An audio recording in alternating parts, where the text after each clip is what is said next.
Pandemi COVID-19 belum usai. Walaupun sudah memasuki masa adaptasi kebiasaan baru, kita tidak boleh lengah. Tetap disiplin 5M. Memakai masker, menjaga jarak, rajin mencuci tangan menggunakan sabun, jauhi kerumunan, kurangi mobilitas. Jangan lupa, rajinlah berolahraga. Jika terjadi keluhan, segera periksakan diri ke dokter. Yuk kita solid bergotong royong memutus rantai penularan COVID-19 dengan cara melindungi diri sendiri dan orang lain di sekitar kita.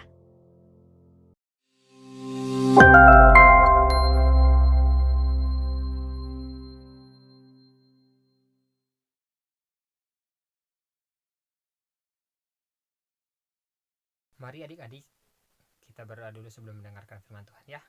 Doa kakak pimpin. Bapa kerajaan sorga, Tuhan terima kasih Yesus, terima kasih Roh Kudus untuk hari yang begitu indah ya Bapa. Sebentar Bapa kami mau mendengarkan firman-Mu ya Tuhan. Berkati kami ya Bapa agar kami bisa mendengarkan dan merenungkan apa yang telah diajarkan kepada kami ya Bapa. Agar firman-Mu ya Bapa bertumbuh dalam hati kami ya Bapa. Agar menjadi terang dan garam bagi kehidupan kami ya Bapa. Kami percaya Bapak Engkau menyertai kami semua Tuhan. Terima kasih Yesus, terima kasih Roh Kudus, kami mengucap syukur. Haleluya. Amin. Shalom adik-adik, selamat siang. Puji nama Tuhan, hari ini kita bisa bertemu kembali dalam kebaktian anak-anak. Adik-adik di rumah senang dong, kalian juga senang. Nah adik-adik, hari ini Kak Lia mau ajak adik-adik untuk bermain. Bermain apa ya? Kita mau bermain tanah. Tapi ini bukan sembarangan bermain adik-adik. Kak Lia sudah menyiapkan tanah. Kemudian Kak Lia mau membuat cangkir kecil yang cantik dari tanah ini. Kira-kira bisa nggak ya Kak Lia ya? Adik-adik ada yang suka main tanah nggak kayak Kak Lia? Di rumah mungkin adik-adik ada yang suka main tanah, boleh sih. Tapi sebelum main tanah harus izin sama papa sama mama dulu ya. Kemudian setelah main tanah, adik-adik harus cuci tangan. Lihat nih tangannya kotor seperti Kak Lia. Jadi setelah main tanah, cuci tangan yang bersih. Jadi ketika adik-adik mau makan, tangannya udah nggak kotor lagi, kumannya nggak ikut masuk ke dalam perut. Nah, coba kita lihat kira-kira kalian bisa buat cangkir kecil nggak ya? Adik-adik pernah lihat ada orang yang bisa membuat cangkir, membuat vas bunga, membuat piring dari tanah. Pernah lihat? Kalian pernah lihat, makanya kalian mau coba. Tapi kenapa kalian nggak bisa coba ya?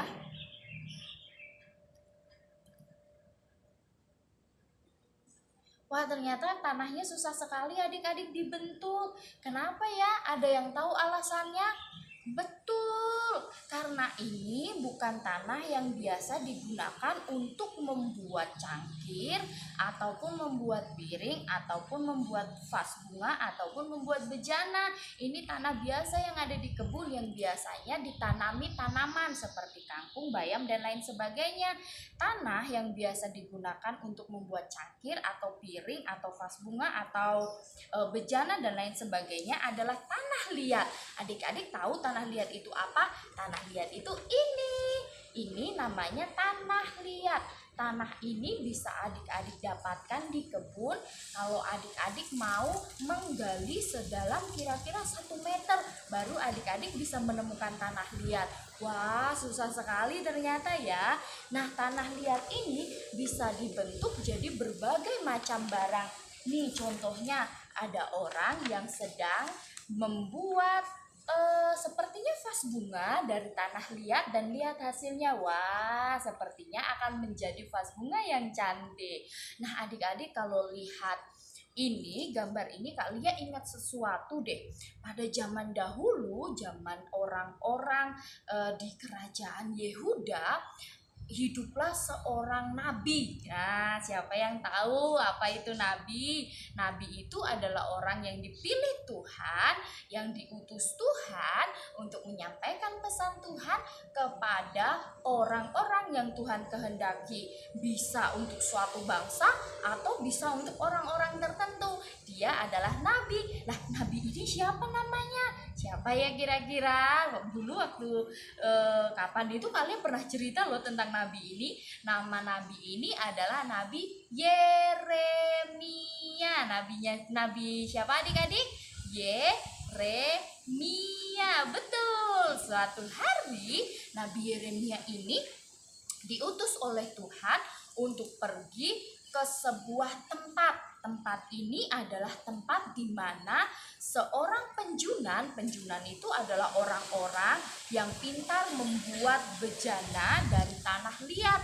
Nah, Yeremia disuruh Tuhan untuk pergi ke tempatnya penjunan ini untuk melihat bagaimana seorang penjunan membuat sebuah bejana atau kandil atau apapun dari tanah liat. Ketika sampai di sana, Nabi Yeremia memperhatikan, oh, jadi gini caranya membuat bejana dari tanah liat. Pertama, tanah liatnya harus dibersihkan.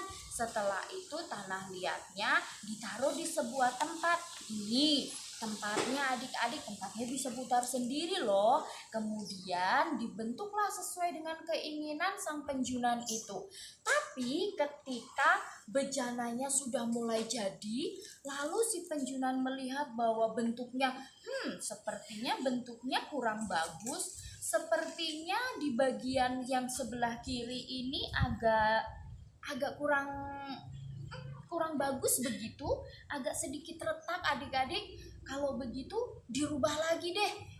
Nah, ketika melihat bejana itu yang sudah hampir jadi ini, meskipun sudah ada bentuknya, tetapi ternyata di sebelah sini ada yang cacat adik-adik, tidak sesuai dengan keinginan penjunan ini, maka oleh penjunan tanah liatnya dihancurkan lagi.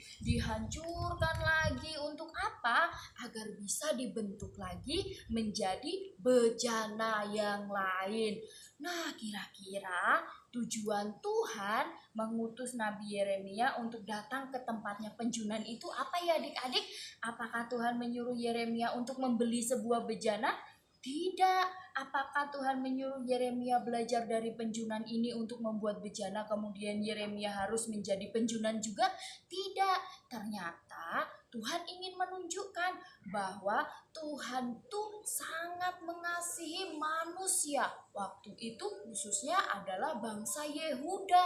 Tuhan sangat mengasihi mereka, dan orang-orang Yehuda ini seperti tanah liat di tangan penjunan ini yang bisa dibentuk menjadi bejana sesuai dengan keinginan Tuhan. Tapi kalau bejana yang sudah dibentuk itu jelek, Tuhan bisa meremukkan kembali, tetapi Tuhan juga bisa membentuk menjadi bejana lain yang lebih indah dari sebelumnya. Nah, orang-orang Yehuda juga seperti itu. Meskipun orang-orang Yehuda waktu itu adalah orang-orang yang tidak takut akan Tuhan, yang gak mau dengar-dengaran sama Tuhan, yang tidak mau taat kepada Tuhan, Tuhan bisa membentuk orang-orang Yehuda itu kembali.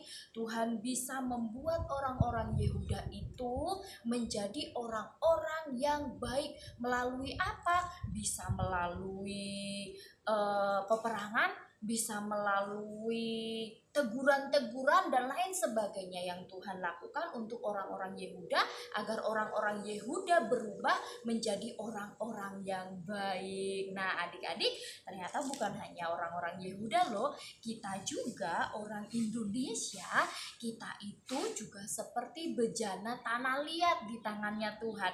Kenapa seperti itu? Iya, kita dibentuk oleh Tuhan menjadi bejana, tetapi kalau Tuhan lihat, wah, kira-kira kalian kurang bagus deh, maka Tuhan akan merubah Kak Lia menjadi orang yang lebih bagus. Gimana caranya? Lewat teguran-teguran. Ketika Kak Lia melakukan kesalahan, Kak Lia ditegur oleh orang lain. Nah, itu adalah cara Tuhan untuk membentuk Kak Lia kembali menjadi orang yang lebih baik lagi. Nah, adik-adik juga begitu. Kalau adik-adik melakukan kesalahan, kadang-kadang dimarahin sama orang tua, bener nggak? Kadang-kadang sama orang tua diingatkan, dinasehati, hai kamu Tata misalnya, jangan melakukan itu lagi, itu perbuatan yang salah. Kenapa kita harus ditegur? Agar kita tahu kalau itu salah, sehingga kita bisa memperbaiki itu. Nah, Tuhan juga bisa membentuk kita dari orang lain lagi, bukan hanya orang tua, tetapi juga dari teman, kemudian dari guru-guru KAA, kemudian dari orang-orang yang ada di sekitar kita. Oleh sebab itu, adik-adik, kalau ada orang yang memberi nasihat kepada kita, didengarkan. Kalau memang nasihat itu baik, dilakukan dalam hidup kita. Siapa tahu Tuhan memang menyuruh orang itu untuk menasehati kita agar kita berubah. Bukan hanya itu juga, Tuhan juga menegur kita, Tuhan juga membentuk kita melalui firman-Nya. Oleh sebab itu, untuk menjadi anak KAA harus suka dengar-dengaran akan firman Tuhan.